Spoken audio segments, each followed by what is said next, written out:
Good morning. How are you guys doing? I hope you're all well. Just to everyone who is watching and listening, my name is Eunice Olumide. I'm an international model and broadcaster. And today we're here with Raphael, Sofoluke, and Sharmadean Reid. I'm gonna just go ahead and get straight into it. I apologize if my pronunciation is not quite right, but I will get it perfect by the end of this amazing session.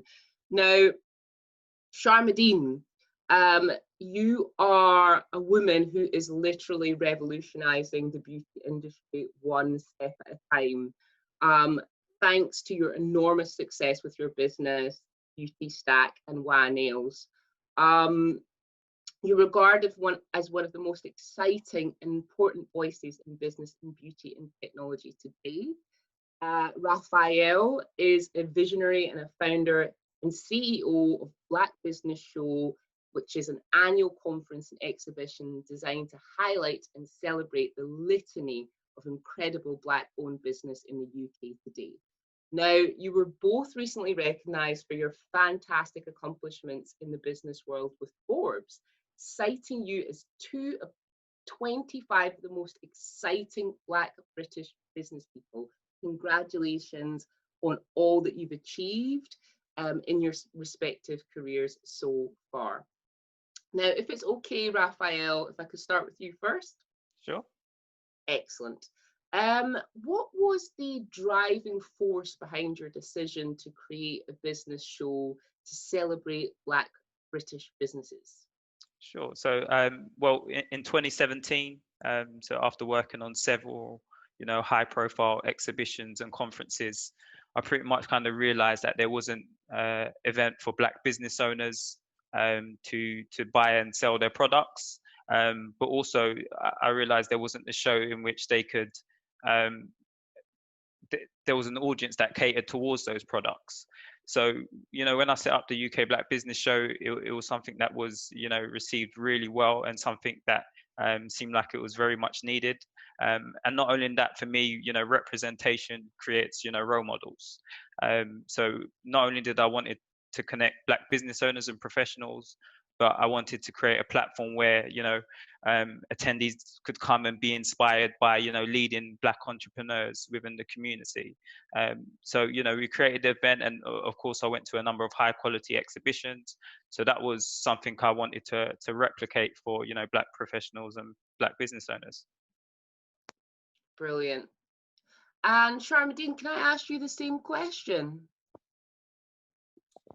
For me, it's really about giving a voice to people who don't normally have a platform.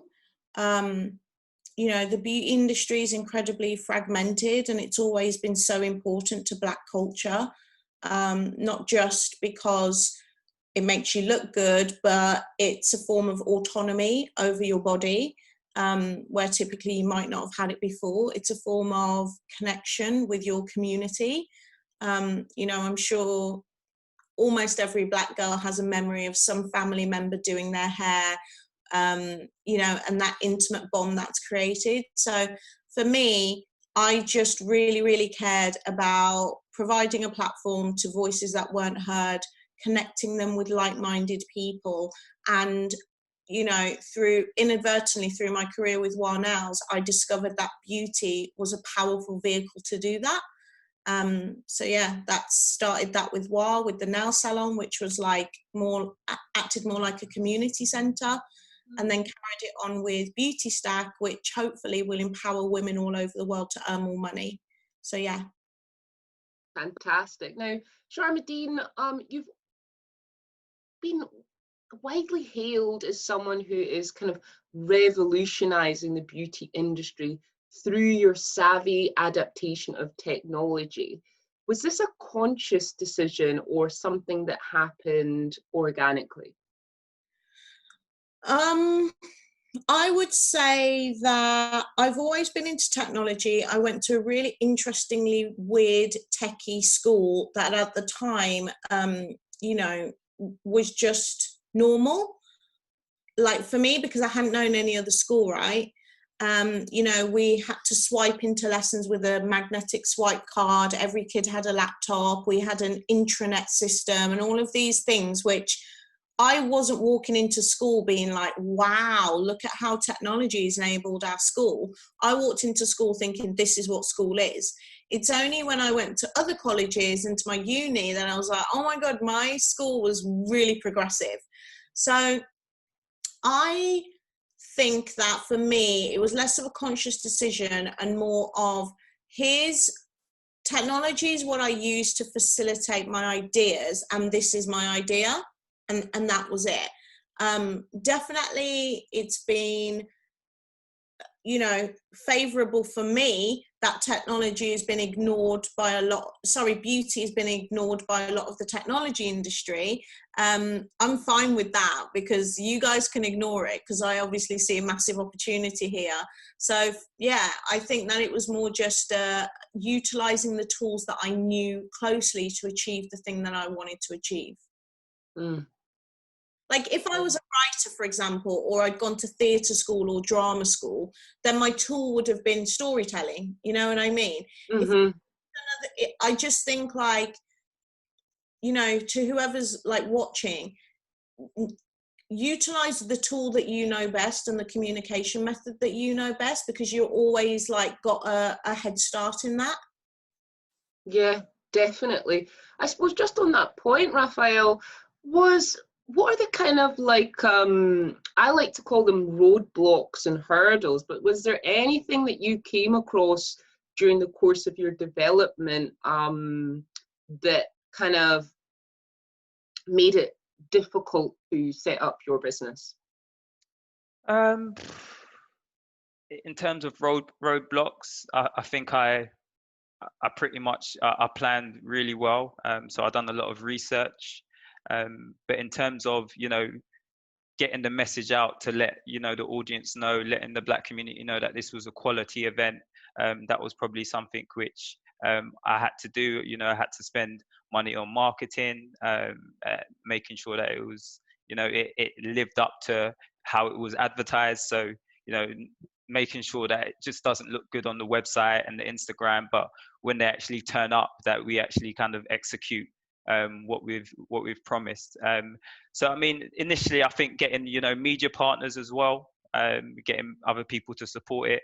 But as I've seen, as the years have, you know, gone by, some of those media partners who maybe didn't want to work with us, they've come back to us. So I think that was the main thing, just building the reputation as a business, as a, you know, as a strong business show, and that was probably the main roadblock at the beginning. Do you know what? I want to say something on that, right? When you said like people need to know that this is like a credible thing. Mm-hmm. I hate that we have to do that because it was a similar thing for me. On one hand, I hate it, but then on the other, it's what makes our levels like up here. Because when I was starting War Nails, it was a similar thing. It was like, I had to let girls know that nail art wasn't ghetto. Yeah. Do you get what I mean? I had to make it clear that I could make nails cool, and that the girls who were coming to the nail salon were like models, stylists, musicians, and then it wasn't like, you know, a random... I remember Nike, I used to consult for Nike, and one of the leaders there said to me like 5 years after I started, he went, you know, when you came into the office telling me you were going to start a nail salon, I just thought it was going to be a little nail salon on Brixton High Street or something. Yeah. You know what I mean?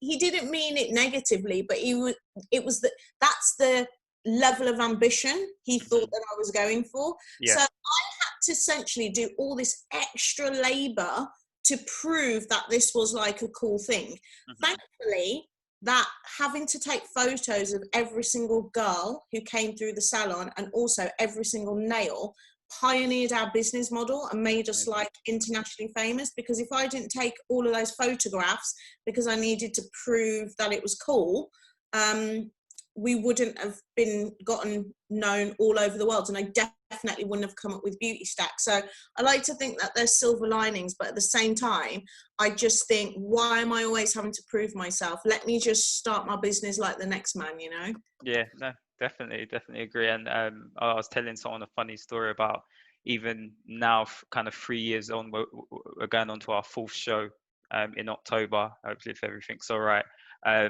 But even now, I think the venue tell us that people still kind of phone up to ask them if the event is real, after being, running for almost 4 years. So yeah, that's pretty much kind of what you're saying about just the credibility, about proving it to people. But yes, it's very interesting. That is so interesting what both you guys are saying. And as you were talking, I was literally having all these flashes of other kind of like, let's say, business or corporate events for you, Raphael, but at the same time with Sharmadean. I was thinking about the fact that there are so many businesses and brands out there that capitalize on, I suppose, Afro-Caribbean culture. And it's really interesting because it seems historically that we, of course, have always been at the forefront of innovation and of style and indeed entrepreneurship. And if we look at something like, for example, with you, Sharmadean, with the fashion industry, there are so many brands, not just, what we call fast fashion or commercial, but also high fashion brands who have built their entire reputation on Afro-Caribbean culture. And it's interesting that you've kind of articulated that when you wanted to start doing your own business, and again for you, Raphael, that the level that was seen at was, the bar was kind of, people perceived it to be so low. Why do you think that might be? I think that it's lack of role models and awareness. I also think that generational wealth is a big thing. I was actually reading a study about how when white American college graduates earn exponentially more money over a lifetime, for Black American college graduates it goes down because they actually want to help their whole family. So then it doesn't create generational wealth because you're not holding on to it.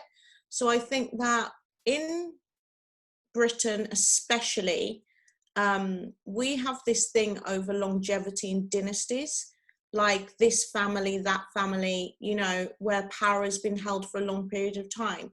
If you look at most of the successful fashion houses, including one of the biggest ones, in the world, LVMH, you're talking just a couple centuries of power that's been held through names and families. So I think that people might see Black success, but it's very individual Black success. Like if you think of the most successful Black people who can you name their successful brother, like the Rothschilds? Can you name their successful sons or daughters? Or, like you think of some of these very famous, like the Guinness family.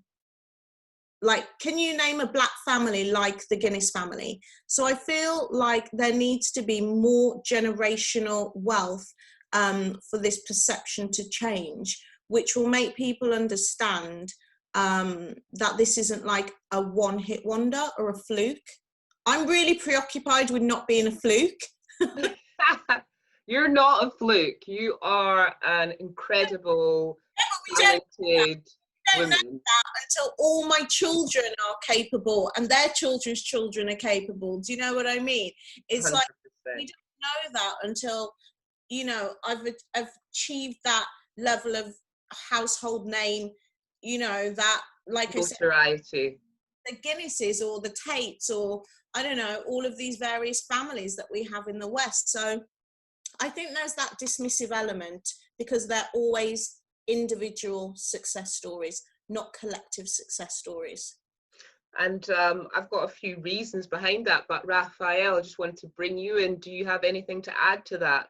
Yeah, just kind of going on one of Sharmadean's point about not being a fluke. That's actually something I bang on about to my team. So we always talk about, execution, kind of longevity and excellence.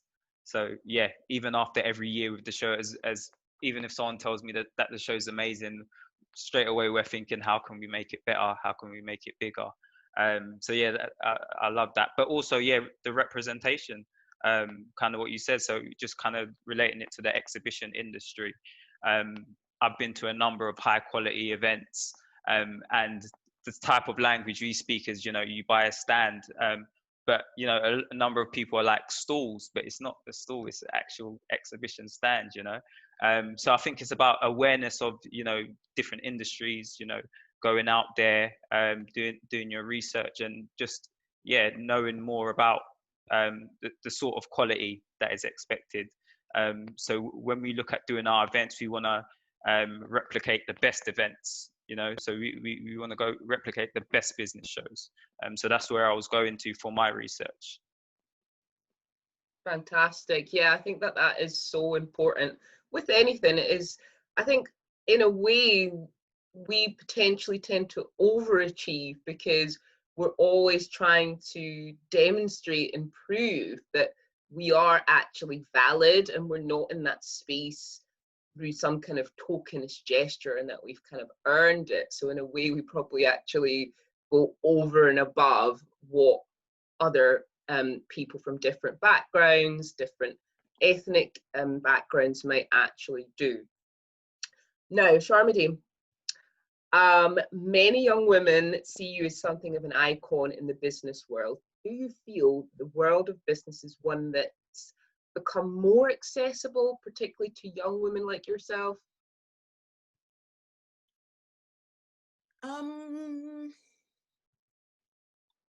I think it depends on how you define business.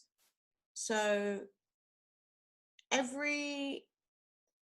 for every level of like success you achieve, or every gate that you unlock, you quickly find that there's another gate in front of you and another gate in front of you. So while I think that it's incredible that there is so much information online, in books, that's how I learnt, I learnt through Googling and watching YouTube and podcasts on how to start a startup. That was my life. I read every book, how to start a startup.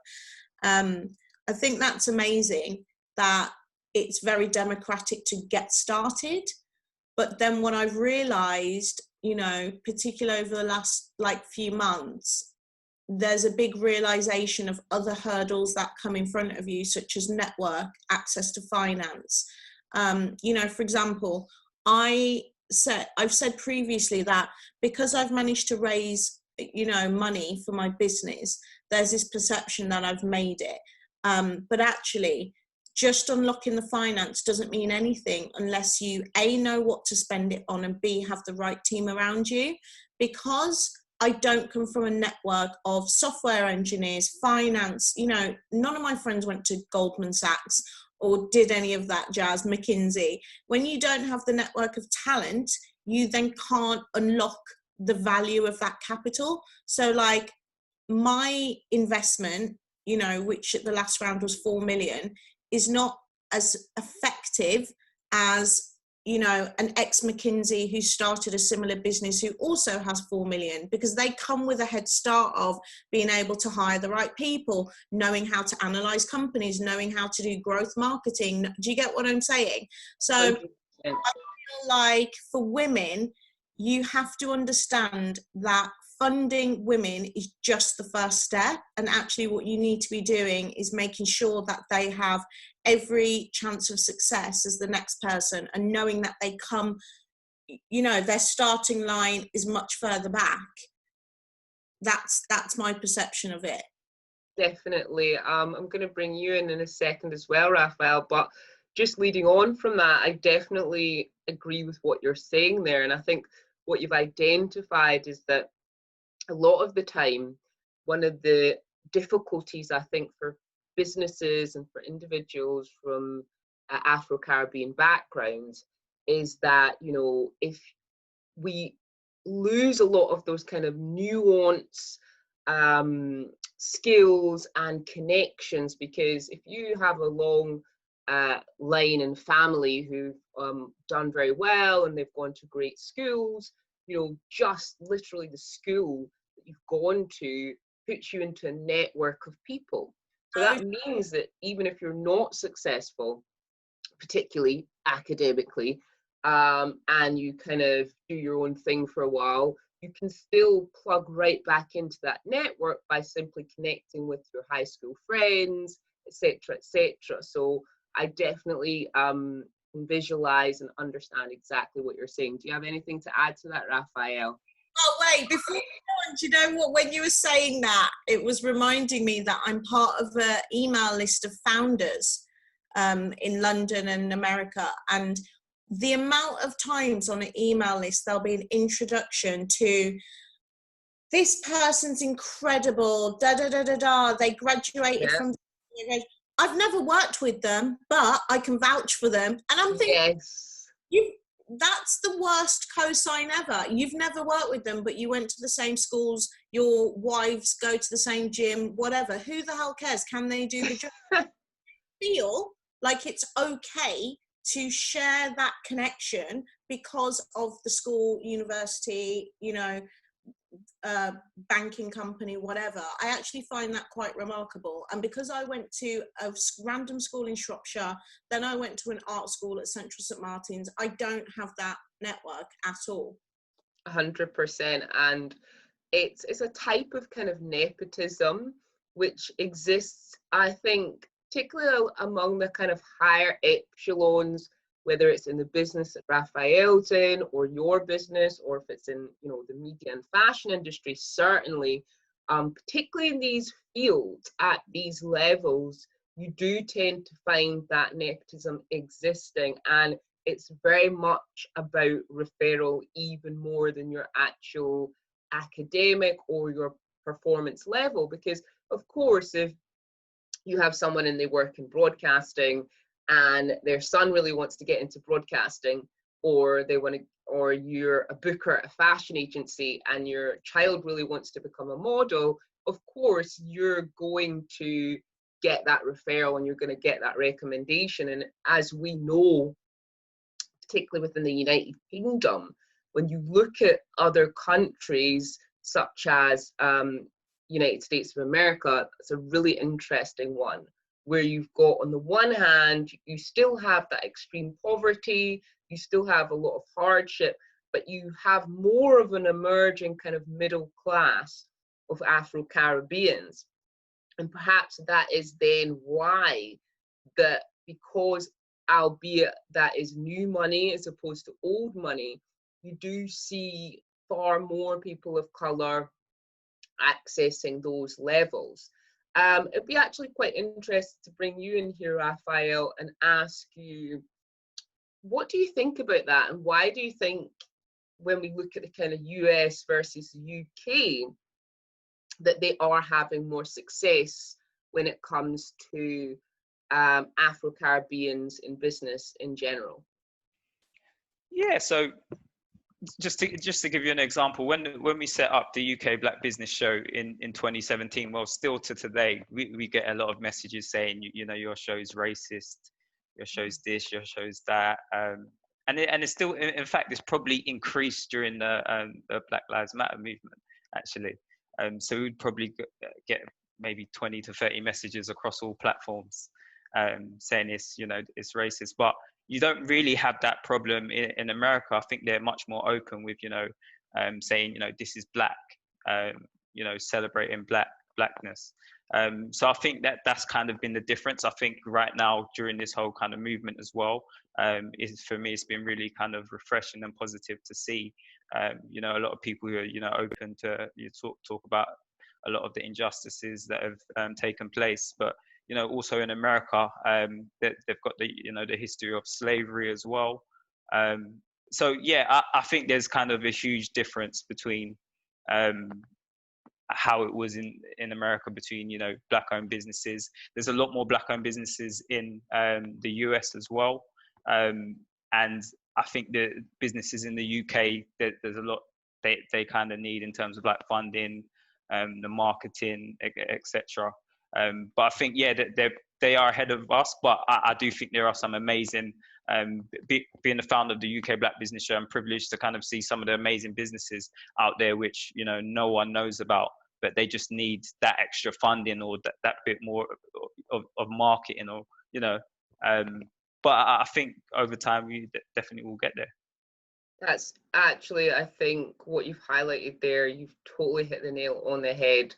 I literally feel, particularly coming from a country like Scotland in the UK, that it's fascinating to me when I'm in England, because although the Afro-Caribbean population in Scotland is like literally 0.1%, not even up to that, it's far, far smaller. But I think it's something to do with the, how can we put it, the social norms in Scotland are much more less diplomatic, shall we call it, far less conservative in terms of how we communicate with each other. So if there's an issue or someone doesn't like someone or don't get on, you tell the person very directly.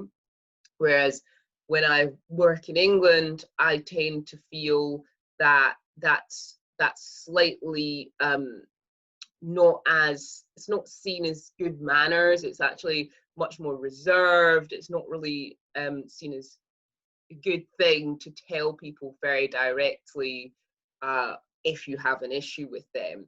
And I think that is potentially, when I look at the United States of America and I look at a country like Scotland, we're very direct people. So when there is an issue, we just say it out loud and we have that kind of argument.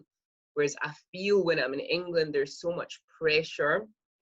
And if you do talk about certain issues, you kind of get made out to either be difficult to work with, or you have a chip on your shoulder, or you want some kind of special treatment, which is to me quite concerning because of the long history of Afro-Caribbeans being in England.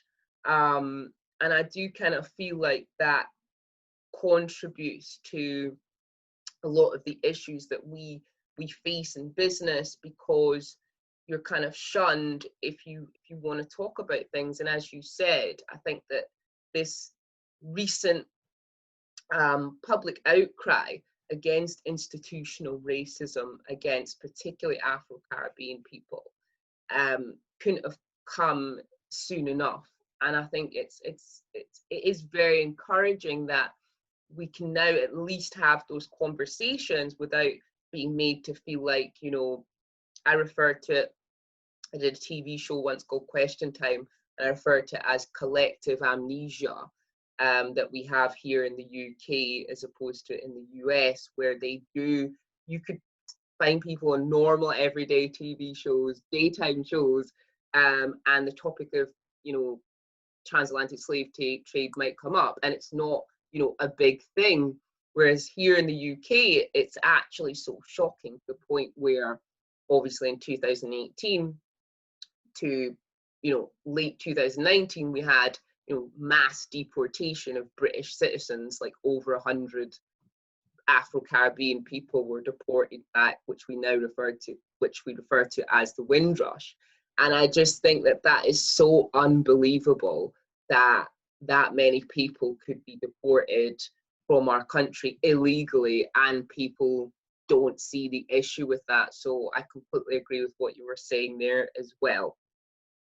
Raphael, do you feel that the recent happenings are going to lead to real meaningful change in our society? Yeah, well, just kind of, as I mentioned, I think it's really kind of refreshing to see people having, you know, the honest conversations about racism and injustice. We've seen recently, I think Facebook committed 300 million to Black-owned businesses and ethnic minority businesses. Facebook as well have committed around 550. No, so Facebook have committed around 300 million. PayPal committed around 500 million, and Google also have committed a considerable amount as well. But yeah, for me, kind of more important than any cash injection is just kind of changing perceptions, being able to, you know, I was speaking to someone, it's not the kind of charity that we're looking for. We're just kind of looking to be treated the same as everyone else. So yeah, that's what I'm hoping to see. I'm hoping to see, you know, things change, whether it's at corporate level, business level. So, you know, people in terms of interviewing process, when people are going for jobs, you know, is the hiring process diverse for them? When they're going to an interview, are they going through 3 stages, and at each stage being interviewed by, you know, a white middle class, you know, male? Is that a diverse interview? You know, are the senior managers in the companies interested in diversity and inclusion?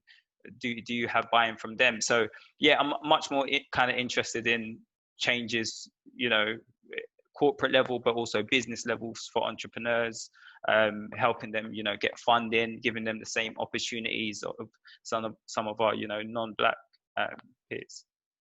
Yes, and Sharmadean, I'd love to bring you in there just to get your thoughts on that. So my argument lately is that there needs to be more Black VCs. There needs to be more Black venture capitalists, because venture capitalists tend to invest in what they know and feel comfortable with. And also, you know, their unconscious bias means they're always going to be looking for people who look like them. The hiring process and the interview process is completely broken because of this. Because, you know, there have been so many studies that if you do blind CVs, people with names like ours would actually get through. But, you know, if they see names like ours on CVs, they don't often like pass the grades, so they don't even get in the room. I'd like to see more Black venture capitalists who will then invest in more Black founders, and Black founders will always, because this is how unconscious bias works, you'll always build a company in your image, right? So on a team level, it's very difficult to ask young founders to make teams diverse, because you need an undiverse team to move as fast as possible, because the communication element's clear. Does that make sense? Mm-hmm. So I advocate for diversity as high as possible, because the diversity will trickle down.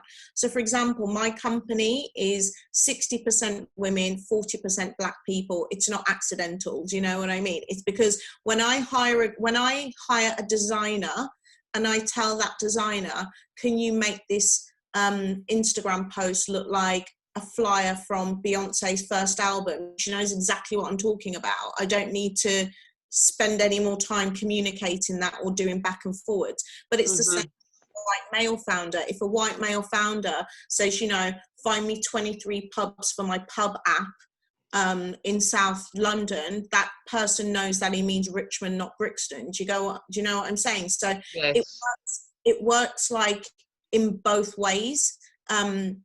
So, you know, I did a Wired talk about this. I think it's on YouTube, that my team, it will be the diversity in my team. I'm in danger, of building as an undiverse team as anybody else, because I might over-index on Black women in my team. But because in the tech industry as a whole, there aren't many Black women in tech, it's actually good that I'm over-indexing on Black women in my firm. So yeah, I think that diversity needs to happen right at the top of the food chain, because hopefully it will trickle down. 100%. Anything to add on that, Raphael?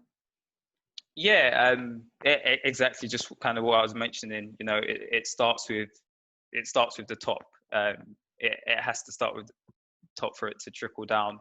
And the tech industry is probably one of the most underrepresented for you know, Black people, and especially women as well. So I launched the Black Tech Achievement Awards in February this year, which was sponsored by JP Morgan, Facebook, Goldman Sachs, and it was refreshing to see some of the amazing Black talent in the audience, some of the amazing, you know, Black women in tech as well. But yeah, pretty much kind of echoing what Sharmadean said. And it's great that you're kind of creating a team as well that, you know, reflects people, hire people that remind them of themselves at the end of the day. So, you know, I always think, you know, if it's a balance between yourself and someone else, then they're more likely to go for someone who, you know, they can get on with them, or not get on, but they, you know, they have similar personality traits to them or activities outside of work. So yeah, it's good to have, you know, I think getting more Black VCs, more Black founders, CEOs to be able to, you know, hire people from diverse backgrounds. Yeah, totally. As you were talking, I was kind of thinking about how to simplify that in layman's terms, and it's kind of like you go on holiday and you're in a foreign country and you hear someone with an English accent, you're naturally going to be drawn towards somebody that sounds like you, and you're naturally going to want to talk to them in the sea of people who, and it's not even anything personal, it's not anything negative. It's not even it's definitely not even necessarily consciously racist or discriminatory. It's literally just about comfortability. So yeah, I 100% agree with that. I am feeling completely inspired by you guys. I think you're absolutely amazing. I'm so impressed by what you're doing and your level of understanding of not only the industry, but also general kind of social anthropology and the way that we can kind of move forward. If we've got time, I will go back to something that Sharmadean said that I thought was absolutely amazing.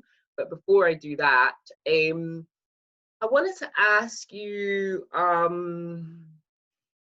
if there's any particular bits of wisdom you received early on that have helped you to navigate your careers ever since, and we'll go to Sharmadean for that.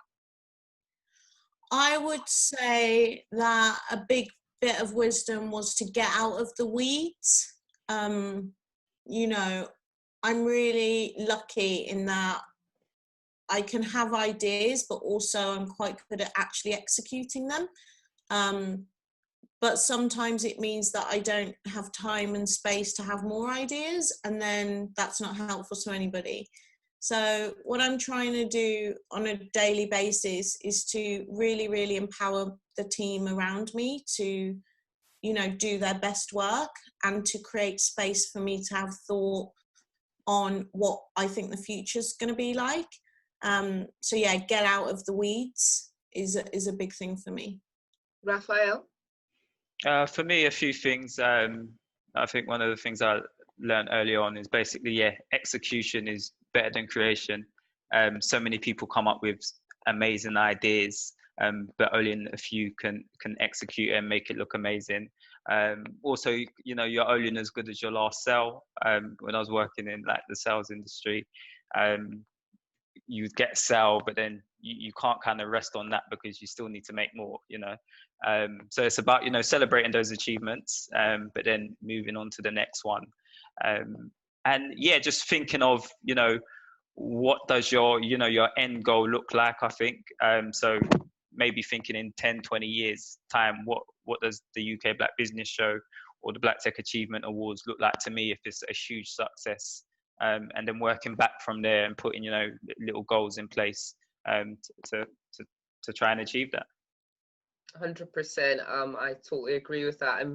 I'm definitely somebody who, if I start something, it's imperative to me to finish it and to execute it. And I think that as a bit of advice to those who are listening and who are watching, I will definitely try to make time at the end as well for some questions. Do not worry. I can see you all.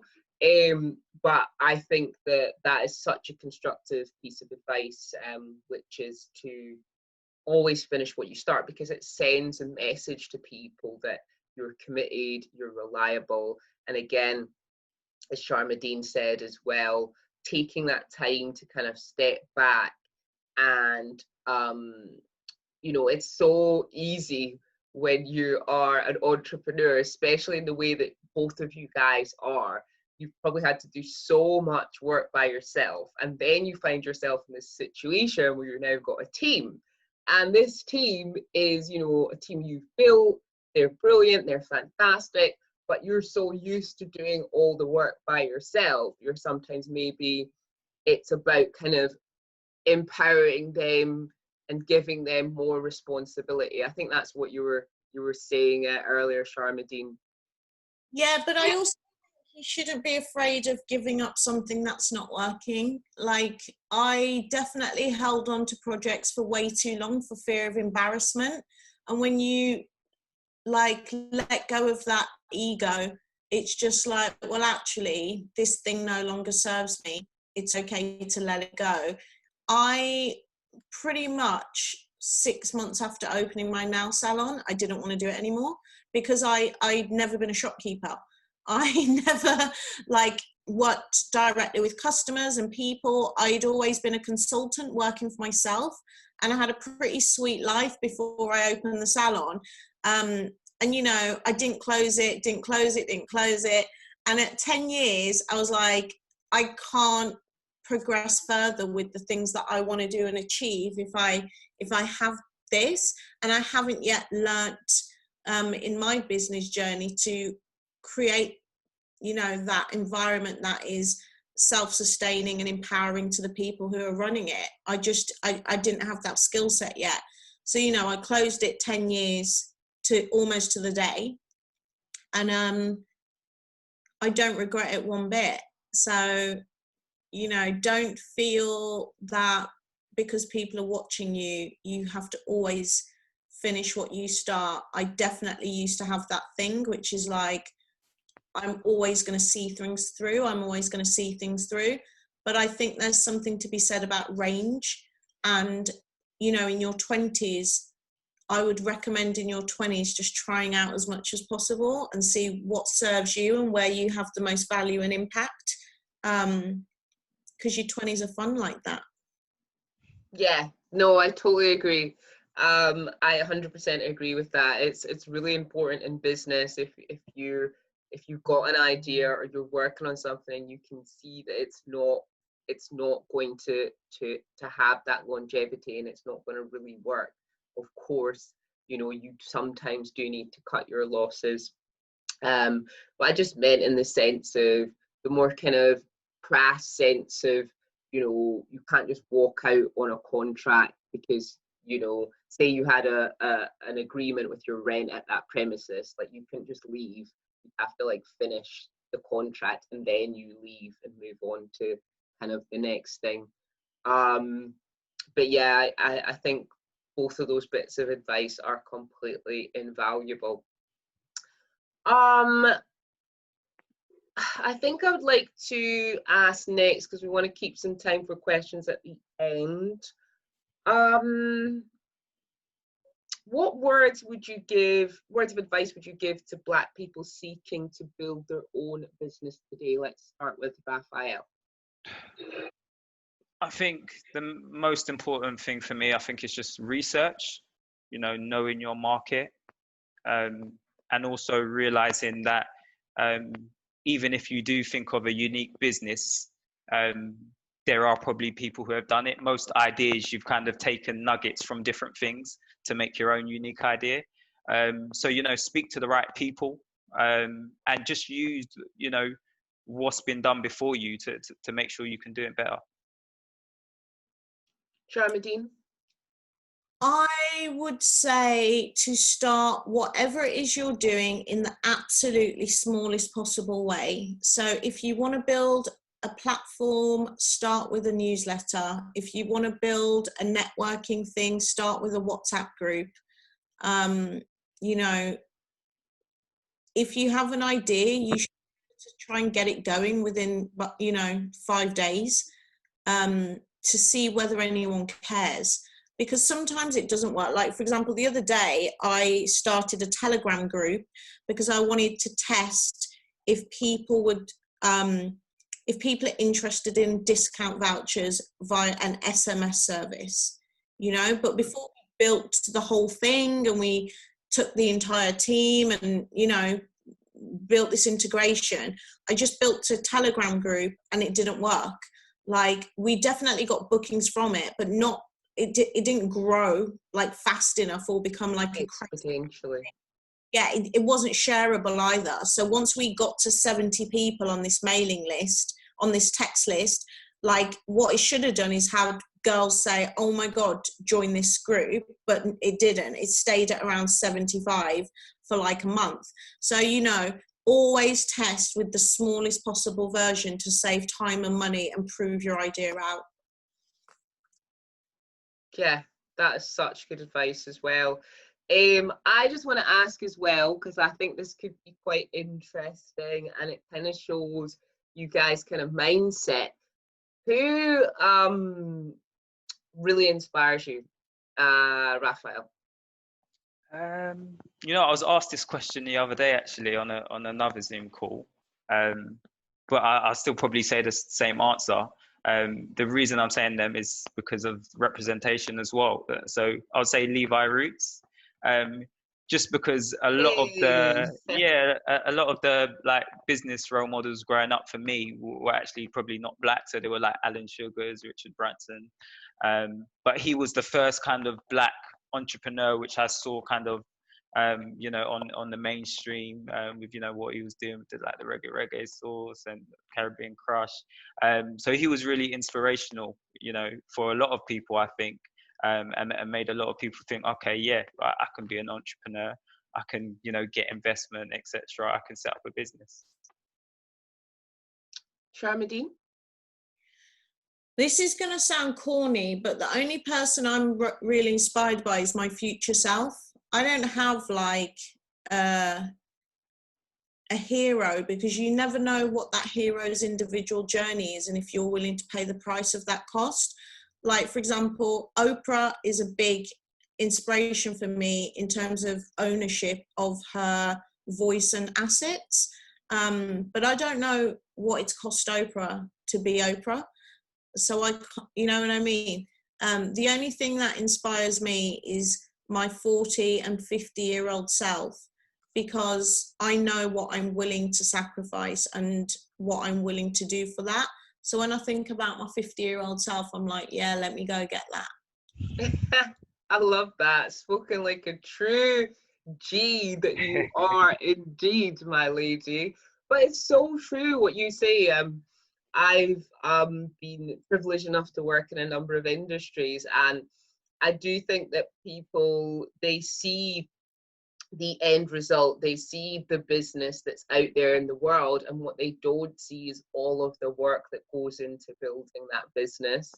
And I think that's definitely true, not just for your industry, but for yours as well, Raphael, and certainly for mine, working in fashion and the art world, which is really both incredibly formidable industries that require a huge amount of work. And even if you're just thinking about an editorial shoot or a catwalk show, you know, you go to a catwalk show and it lasts about 5 minutes if you're lucky. And that catwalk show literally took like maybe 2 years to plan. There might have been like 100 people involved in the entire process, not including manufacturing, maybe just including models, designers, stylists, makeup artists, not including all of the people it takes to build the venue and the people doing the public relations and all of the things that then happen after. Kind of like when you go to buy a garment from a store, like you don't see that kind of manufacturing process that takes place where this garment might have traveled over like X amount of continents to be there in the shop. So I think that is both such an important point that you've made there. And I just want to ask if you anything else that any of you guys would like to say to the guys that are watching. Just, I guess, yeah, get started. If you've got an idea, get started, test the waters, research, and yeah, see where it takes you. Sharmadean? Just to carve your own path. You know, we've been through a really weird 3 months, which to me is just a culmination of like, if you know you are a Black founder of something, you'll have felt your whole lifetime. So you know, be patient with yourself and kind to yourself, and know that, you know, you can carve your own path and your own journey in the way that you want. Beautiful. Absolutely amazing. Now you guys are going to be really happy to know I'm just going to take a couple of questions. So one of our questions that's coming in is,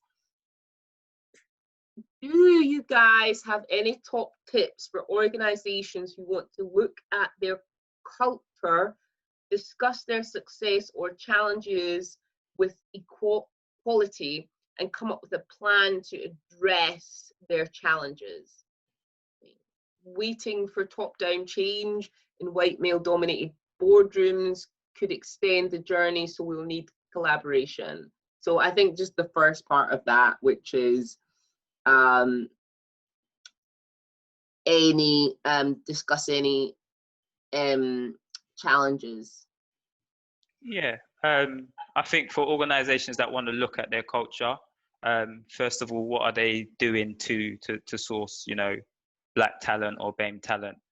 You have to kind of think creative. Are you thinking out of the box? Are you, you know, attending diverse shows? Are you going to Women in Tech shows? Are you going to UK Black Business show?